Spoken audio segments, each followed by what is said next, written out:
Chào các bạn, cảm ơn các bạn đã đến kênh Slow Vietnamese. Hôm nay mình sẽ làm một video phỏng vấn ở đường phố. Thì có lẽ là mọi người cũng biết đấy, là Mỹ người ta mới áp cái mức thuế 46% cho mấy cái hàng hóa xuất khẩu của Việt Nam đó. Thì mình cũng nhận được nhiều câu hỏi của các bạn cũng như là các học sinh của mình. Họ cũng hỏi, họ cũng tò mò là không biết cái mức thuế này nó có ảnh hưởng gì đến kinh tế Việt Nam hay là nó có ảnh hưởng gì tới cuộc sống của mọi người đó. Thì cũng có anh rất là tò mò thì cũng hỏi mình là người Việt họ phản ứng như thế nào khi mà bị áp cái mức thuế 46% này với cái hàng xuất khẩu. Vì thế mình quyết định làm cái video hôm nay để xem cái phản ứng của mọi người cũng như là để hiểu thêm là cái quyết định này nó có ảnh hưởng gì tới cái cuộc sống của mọi người cũng như là kinh tế của Việt Nam nói chung. Rồi, bây giờ thì mọi người có thể xem video nhé. Dạ, chào chị.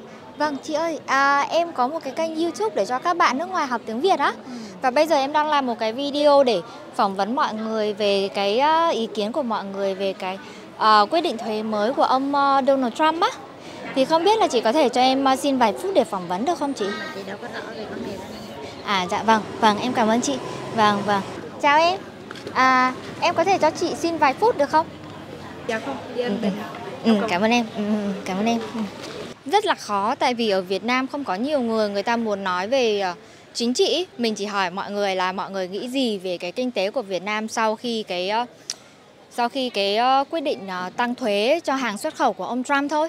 Đó thì nó cũng hơi khó một chút khi mà mình nói về những cái người gọi là lãnh đạo của nước khác ấy, thì mặc định mọi người sẽ nghĩ là mình nói về chính trị. Đó, mà mọi người biết là ở Việt Nam thì thật ra là có nhiều người ta không thích nói về chính trị đâu. Mà nhất là nếu mà mình làm video ấy, nếu mà kiểu công khai ấy thì nó còn khó hơn nữa. Nhưng mà thôi, bây giờ mình cứ cố gắng mình đi xem là phỏng vấn được bao nhiêu người thì mình phỏng vấn thôi. Được cũng được, không được cũng không sao. Rồi, tiếp theo để xem là có ai có thể hợp tác cùng mình nhé. Đi thôi.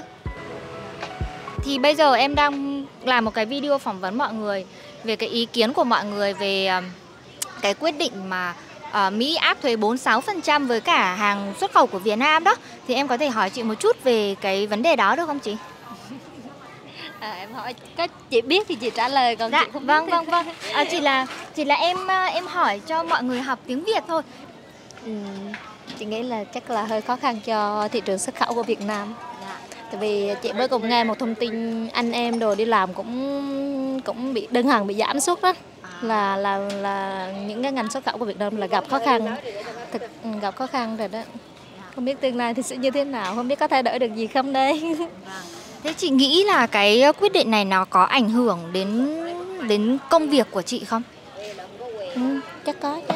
Khi mà công việc của mọi người bị ảnh hưởng thì dẫn đến du lịch cũng bị ảnh hưởng. Thì du lịch ảnh hưởng thì những món ăn như vậy thì chắc chắn sẽ bị ảnh hưởng rồi. Sẽ ít khách hơn rồi nữa.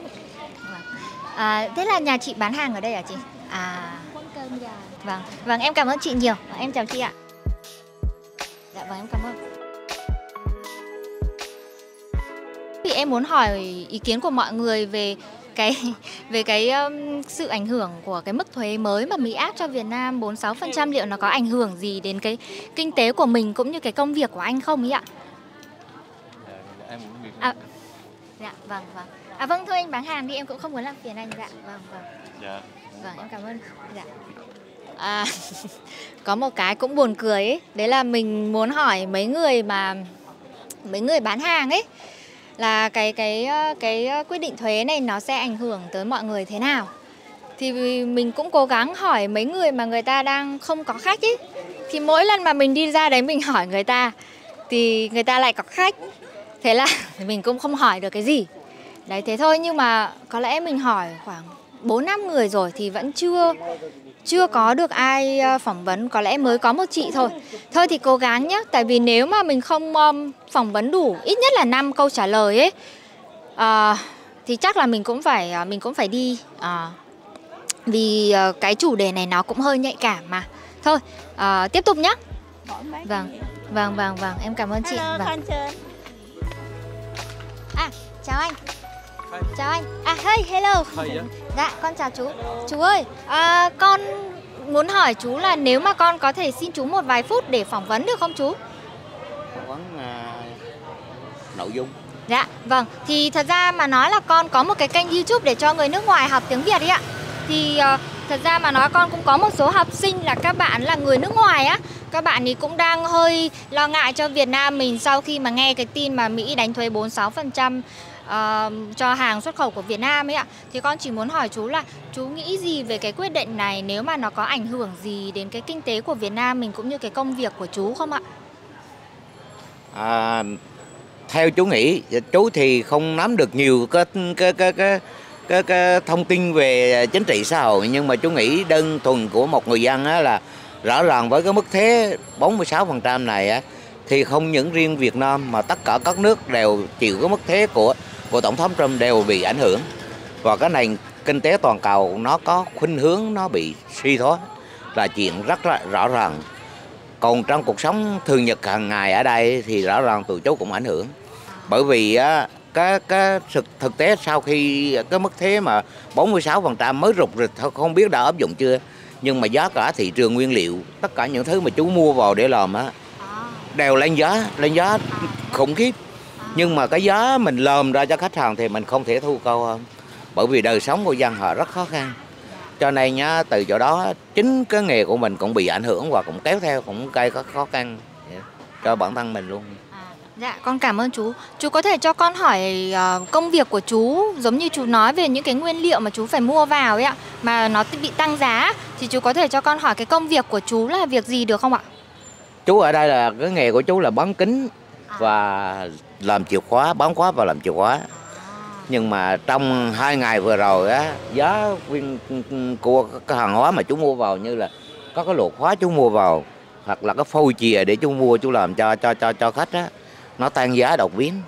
Nó tăng giá đột biến, thậm chí là có thể là nó tăng từ 15 đến 20% một cái phôi chìa hoặc là một cái ổ khóa. Thấy? Thành ra là cái điều đó là rõ ràng ảnh hưởng. Nhưng mà cái đồng tiền mà chú lấy của khách chú không thể tăng giá được. Bởi vì khách hàng bây giờ á, là họ quen cái cuộc sống thường nhật của họ á, là ví dụ như họ cắt một cái chìa khóa là 15.000 là 15.000 cố định. Bây giờ mình lấy thêm 1.000 bạc là họ cho là mình làm mát. Cho nên ảnh hưởng rõ ràng tới cái cuộc sống của mình, là bị ảnh hưởng rõ ràng. Dạ, vậy đúng là nó ảnh hưởng rất là rõ ràng luôn đúng không chú? Vâng. Rất rõ. Dạ. Thế chú có thể cho con hỏi thêm một câu hỏi cuối cùng là sau cái quyết định này thì cái quan điểm của chú về Tổng thống Donald Trump có thay đổi không hả chú? Theo chú á, là thực tế là Tổng thống Trump đang gây nên một cái scandal ở trên thế giới, không phải riêng Việt Nam đâu. Nhưng mà chính Tổng thống Trump cũng sẽ đưa mình vào cái thế khó. Bởi vì những nước khác họ bị cô lập, họ sẽ quay lại họ cô lập với nước Mỹ. Và họ sẽ lập ra những cái liên minh, những cái hệ thống thương mại mới mà họ loại Mỹ ra ngoài. Do đó ngày nay chú đọc trong báo Thanh niên là chú thấy ngay trong bản thân nước Mỹ bây giờ đã có những cái phản ứng lại với cái quyết định của Tổng thống Trump. Và chú nghĩ rằng Tổng thống Trump nên sớm nhìn ra cái vấn đề này để mà thay đổi cái sách lược của mình đối với những quốc gia khác. Vâng, con cảm ơn chú rất nhiều ạ vì những cái chia sẻ rất là gọi là đầy đủ kiến thức của chú và đúng là kiểu cập nhật theo đúng thời hiện tại luôn ạ. Con cảm ơn chú nhiều. Vâng. Anh ơi, anh có thể cho em xin vài phút phỏng vấn được không anh? Anh không biết trả lời hỏi cái chị này. Dạ vâng, em cảm ơn. Dạ. Vâng, em cảm ơn anh. Dạ. Vâng. Cho bé đi phỏng vấn thế kìa. Dạ. Em chào chị. Vâng. Chị ơi, chị có thể cho em phỏng vấn vài phút được không chị? Dạ. Vâng, cảm ơn. Dạ. Vâng. Cảm ơn chị. Thôi cảm ơn em. Không biết là cái mức thuế mới của Mỹ áp dụng vào cái hàng xuất khẩu của Việt Nam 46% ấy, không biết là nó có ảnh hưởng gì đến cái cuộc sống của mọi người cũng như là kinh tế của Việt Nam không ạ? Thì cái bên bọn anh làm cái này là buôn bán như là gần như bán tự do rồi. Vậy là mình chỉ nộp cái thuế là thuế hàng tháng, hàng năm cho nhà nước thôi. Thế còn cái thuế mà Mỹ áp dụng đấy là thì không ảnh hưởng gì hết. Anh thấy không ảnh hưởng gì hết. Thế ví dụ như anh có lo ngại là ví dụ như cái mức thuế đấy nó tăng, thế xong rồi mọi người thì giống như kiểu là việc làm của mọi người thì sẽ giảm, thì sẽ ít khách du lịch hơn, thì nó có ảnh hưởng đến cái cuộc sống, cái công việc kinh doanh của mình không? Lo nhiều chứ, lo nhiều là khác. Vì thực ra mà nói thì bọn anh làm cái buôn bán thế này thì cũng cần khách du lịch càng nhiều càng tốt. Nhưng mà nếu mà áp dụng thuế thế này thì nếu ảnh hưởng chung á, thì rõ ràng bên bọn anh là ảnh hưởng, chắc chắn ảnh hưởng. Vâng, em cảm ơn anh nhiều ạ. Vâng, anh có thể cho em hỏi là bình thường cái lượng khách của anh ở đây ý, thì hầu hết là khách nội địa hay là khách quốc tế hả anh? Nói chung là khoảng 70 đến 75% khách quốc tế, còn lại khách Việt Nam. Vâng, em cảm ơn anh nhiều ạ. Vâng. Thật ra ấy, một cái lý do mà mình nghĩ là mình không thành công trong việc hỏi mọi người, hỏi những cái người bán hàng để phỏng vấn về cái thuế mới mà áp dụng cho cái hàng xuất khẩu của Việt Nam ấy, mình nghĩ là thứ nhất là khi mà mình hỏi về kinh tế thì mọi người thường nghĩ kinh tế liên quan đến chính trị, thì đúng là nó có liên quan đến chính trị và mọi người rất là ngại để nói về cái đó, mà nhất là bây giờ là 6 giờ 6 rưỡi tối đó, thì có nhiều cửa hàng thì bây giờ giống như kiểu là người ta mới bắt đầu cái ca tối. Đó, thế nên là nếu mà mọi người xem hết video của mình ấy, thì trong một video mình đã có nói đến là cái chuyện mở hàng đó. Thì bởi vì họ chưa mở hàng, có nghĩa là họ chưa có khách bán, mà mình vào mình hỏi họ ấy, thì họ hơi khó chịu một chút. Đó, thì đó cũng là một cái lý do mà vì sao cũng hơi khó để mà hỏi những cái người bán hàng về để phỏng vấn đó. Tại vì mọi người biết là nếu mà mình hỏi những cái người bán hàng ở đây ý, những cái người mà người ta có công ty hay là có mấy cái gọi là kinh doanh ấy, thì mọi người có thể thấy là nó sẽ dễ dàng nhận ra rõ ràng hơn là mình hỏi khách du lịch, đúng không? Đó.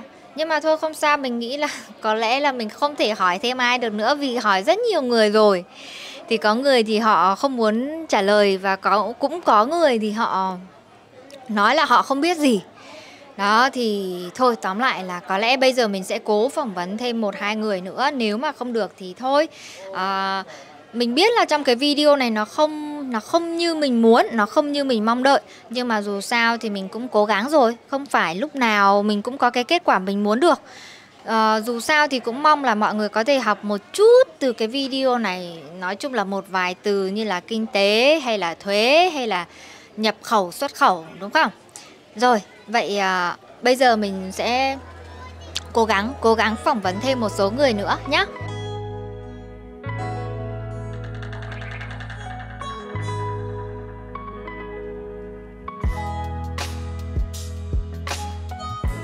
Cái thuế mới của Mỹ nó có ảnh hưởng gì đến cái công việc của chị ấy không thôi ạ? Dạ em thấy bình thường. Vâng. Thế thì cho em hỏi là ví dụ như là cái thuế của người ta tăng á, xong rồi cái mọi người du lịch thì mọi người ít hơn ấy, thì nó có ảnh hưởng nhiều đến cái công việc của chị không, hay là bình thường giống như mình kinh doanh là mình có một cái lượng khách hàng ổn định rồi nên nó không ảnh hưởng nhiều lắm ạ? Theo em nghĩ là chắc cũng có ảnh hưởng à.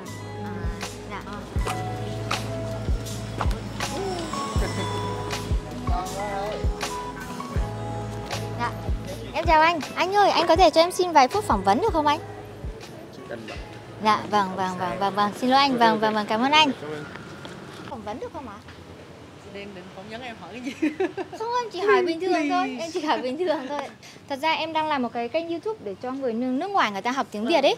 Nhưng mà gần đây thì em thấy người ta cũng hỏi nhiều quá, người ta cũng quan tâm. Tại vì rất nhiều học sinh của em là người Mỹ, thì người ta chỉ tò mò là người ta cũng quan tâm, người ta cũng không biết là sắp tới thì Việt Nam mình sẽ như thế nào mà sau cái mức thuế 46% thuế xuất khẩu của hàng Việt Nam vào Mỹ ạ.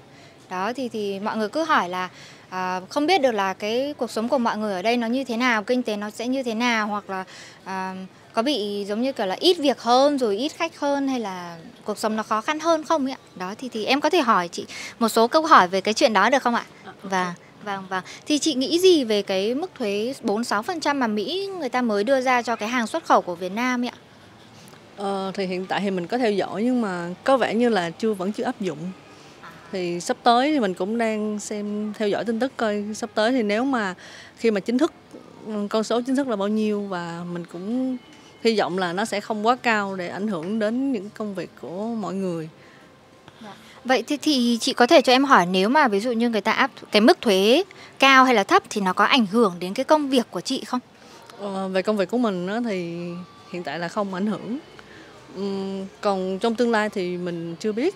Nhưng mà mình nghĩ là mọi cái sự thay đổi đều ảnh hưởng một phần tích cực, một phần tiêu cực đến đời sống của mọi người. Thế chị có thể cho em hỏi, nếu mà người ta áp thuế cao như vậy nó có ảnh hưởng tích cực gì tới cái cuộc sống của mọi người hay là tiêu cực như thế nào không ạ? Thì mình nghĩ là sau khi có một cái thông tin áp thuế cao thì cái điều tiêu cực là gây hoang mang. Thứ nhất là hoang mang dư luận, hoang mang mọi người. Nói chung mọi người sẽ chưa có hình dung ra được là sẽ không biết nó sẽ ảnh hưởng trực tiếp tới mình như thế nào. Nhưng trước mắt là mình cảm thấy hoang mang vì cái sự thay đổi mới. Dạ, em cảm ơn chị. Em cảm ơn chị ạ. Thật ra thì cái video này nó không như mình mong đợi. Mình đã nghĩ là mình có thể phỏng vấn khá nhiều người đó. Nhưng mà cũng dễ hiểu thôi. Vì khi mà mình nói chuyện về kinh tế thì mọi người thường nghĩ tới chính trị này và hơi khó một chút. Nhưng mà dù sao thì mình cũng mong là mọi người thấy cái video hôm nay nó có ích cho cái việc học tiếng Việt, đúng không? Mình cũng muốn gửi lời cảm ơn tới những người đã ủng hộ mình ở trên Patreon đó. Và cũng như cảm ơn một số anh chị và các bạn mà có quan tâm về người Việt, về cái tình hình kinh tế của người Việt đó. Thì thật sự mà nói là khi mà mình nói chuyện với mọi người ấy, là các bạn quốc tế thì họ cũng quan tâm nhiều về cái tình hình kinh tế hay là công ăn việc làm hay là kinh doanh của mọi người ở Việt Nam ấy. Thì khi mình nói cái câu đó với những cái người mà người ta đồng ý phỏng vấn ấy, thì giống như kiểu là người ta cảm thấy như là có một sự quan tâm, và người ta cũng giống như kiểu là người ta cảm thấy cởi mở hơn để mà người ta có thể chia sẻ với mình những cái quan điểm thật sự đó của họ. Đó thì vậy thôi, mình chỉ muốn cảm ơn mọi người đã xem video này và hẹn gặp lại.